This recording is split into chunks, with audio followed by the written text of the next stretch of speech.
in mutual gain. They believe in an open world, whereas strategists believe in power relations. So what counts is dominance. I've never believed that idea. You know, one of our great realists in the United States, and a very smart and a very nice man, is John Mearsheimer at University of Chicago. And his famous book is called The Tragedy of Great Power Politics. And I put the emphasis on tragedy. He says, yes, there's a struggle for power. It's inevitable. Everyone's fighting to be hegemon. But his conclusion is it's a tragedy. My conclusion is, could we stop the damn tragedy before it occurs? You know, why do we need to go to world war over this stupidity? And when I look at what the neocons think and say, I find it completely bewildering. When I read Robert Kagan's book, The Jungle Grows Back, I'm horrified. His true belief is that unless the United States runs the world won't function. Well, almost no one else believes this, by the way, and for real reason. Why should 4% of the world population presume to run the rest of the world? It makes absolutely no sense. And when you think about it, the whole viewpoint is intrinsically dangerous, because if one place with 4% of the world population says we must lead, what does the other 96% of the world say? And we know what they say. No, we don't want you to lead. If you would just behave and cooperate, maybe we could all get along together. That's my view. I was wondering. Sorry. So just to say very quickly, I mean, the neocon vision isn't a realistic one. It's a fantastic one. It's the more realistic vision by far is to pursue sensible trade and economic relations with other countries. That's a way forward to a much more stable and realistic system. The other one is a sort of nightmare, fantastic system. It's also it's a terrible anachronism. It's a throwback to the 1950s. The problem is, of course, with the dissolution of the Soviet Union, which that's a whole big issue. It was not Ronald Reagan defeating the Soviet Union. It was an evolutionary change because certain things weren't working. So there was an attempt at reform and creating a more common global space, which then was taken by the neoconservatives going all the way back 30 years, of course, to Cheney especially, to Rumsfeld, to Wolfowitz, but then on the Democratic Party side to Biden, to Newland, to Kagan, and to others, as, okay, now we really are in the unipolar world. It was a fantasy then, but after 30 years of China's rapid development, after the stability and the recovery of Russia after the financial crises of the 80s and the 90s, it is absolutely a bizarre illusion. It's not an accident that it's being guided by an octogenarian US president. This is a throwback to the past.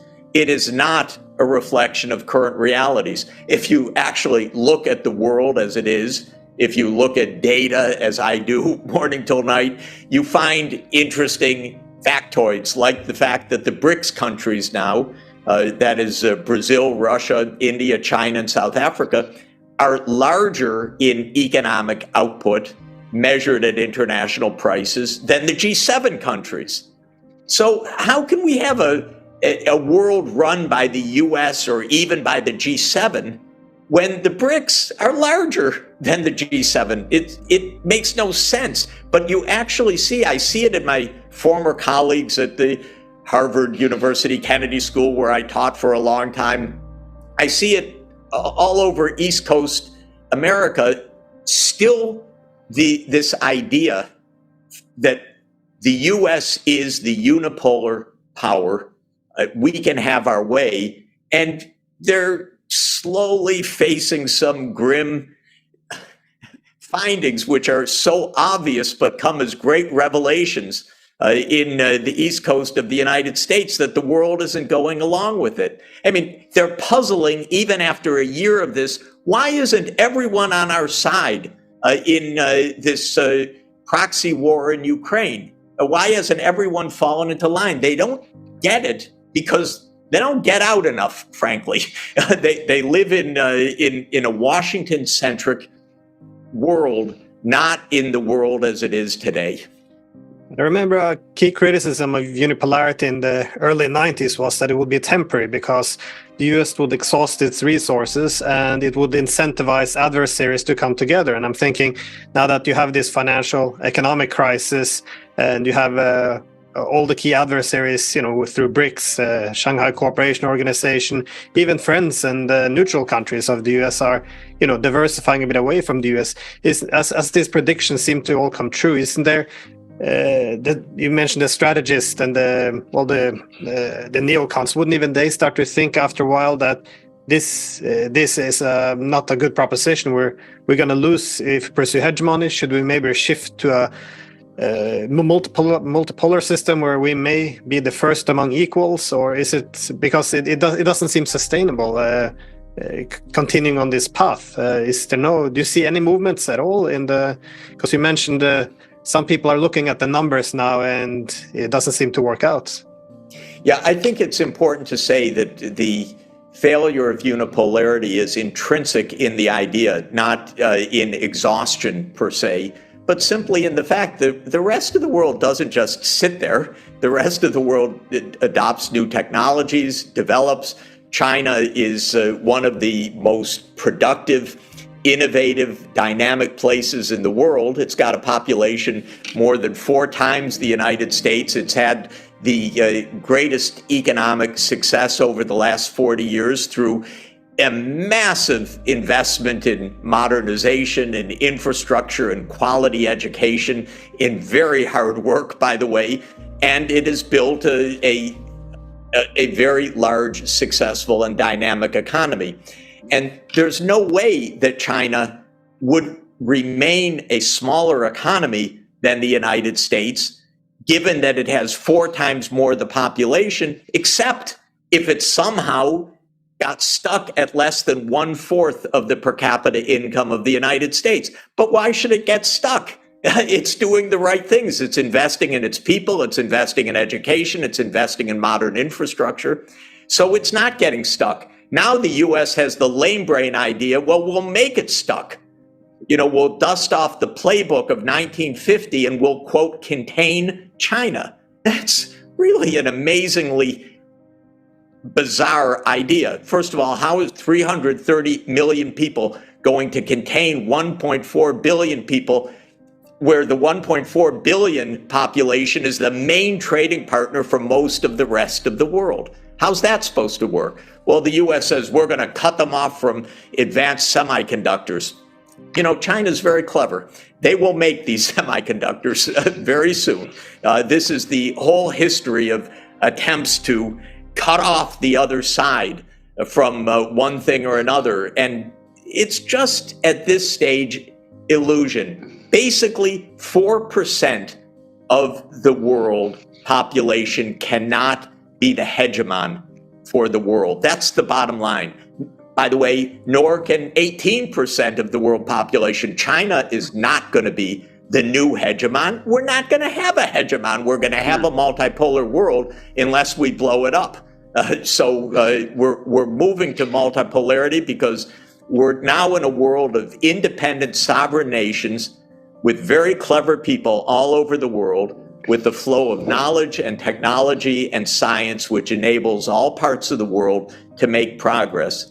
And so the idea of unipolarity or full spectrum dominance, or whatever one wants to call it, which, by the way, the US learned from its mentor, Britain, and we see where that has gone, it's just an anachronism. It doesn't work. And it therefore should be recognized for what it is, a strange idea that came from, yes, 200 years of relative Anglo-Saxon hegemony, but it's over. And it's fine that it's over. It's over for the good reason that prosperity is spreading around the world. It is true if you think about our aims as being well-being, material security, and so forth. Then it's pretty obvious that the question of who's number one is not the most interesting question in the world. It's actually a pretty bizarre question. Again, if you are, I suppose, this kind of geopolitical strategist, which I'm not, I'm an economist hoping for well-being around the world, then maybe you ask different questions. But I must say the track record of asking those different questions is exactly what John Mearsheimer says. It's tragic. So we should learn to ask different questions. The main question should not be who's number one, but the main question should be how can we get along? This is actually so evident. And, you know, you've discussed it. I've discussed it many times. I find it unbelievable and tragic that Joe Biden and Vladimir Putin have not spoken in the past year. Unbelievable. The world has consequences of this. Are we in a playground or are we serious people, adults trying to solve problems? You know, what is it that prevents the two from getting on the phone? I think Biden should be the one to do it because President Putin put forward already in December 2021 reasonable ways to avoid conflict, absolutely sensible ways. Stop the NATO enlargement, then we can actually have a mutual respect and security for everybody. But no, didn't want to talk about it. And so it is a completely different mindset. Everything is, if it's all about the power relations, you end up with tragedy. You end up with conflict in which nobody wins.